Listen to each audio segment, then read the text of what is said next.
Gesù che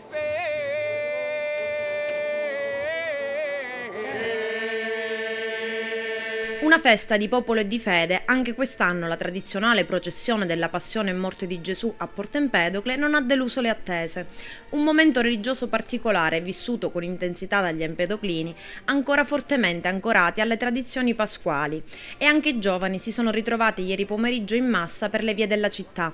Momento suggestivo è l'incontro tra il Cristo Redentore con la croce e la Madonna Addolorata in Piazza Marina, durante il quale i simulacri vengono sospinti l'uno vicino all'altro e la Santa Madre viene ad essere mossa con andatura ondeggiante a rappresentare la sua condizione di dolore. Questo movimento l'accompagnerà poi per tutto il suo percorso.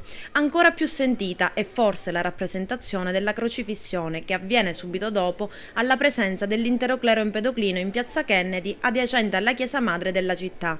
In testa l'arciprete Monsignor Angelo Brancato ed il sindaco Calogero Firetto.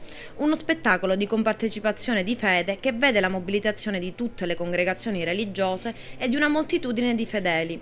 Tradizione caratteristica e continuata nel tempo a Porto Empedocle è quella dello schiaffeggiarsi di tutti i partecipanti ad ogni colpo di martello dato ai chiodi che trafiggono il Cristo. In questo momento del rito il silenzio viene così scalfito da secchi colpi il cui eco si espande lungo tutte le vie del centro cittadino. In serata la parasceva e poi, come di consueto, la processione dell'urna seguita sempre dalla Madonna Addolorata.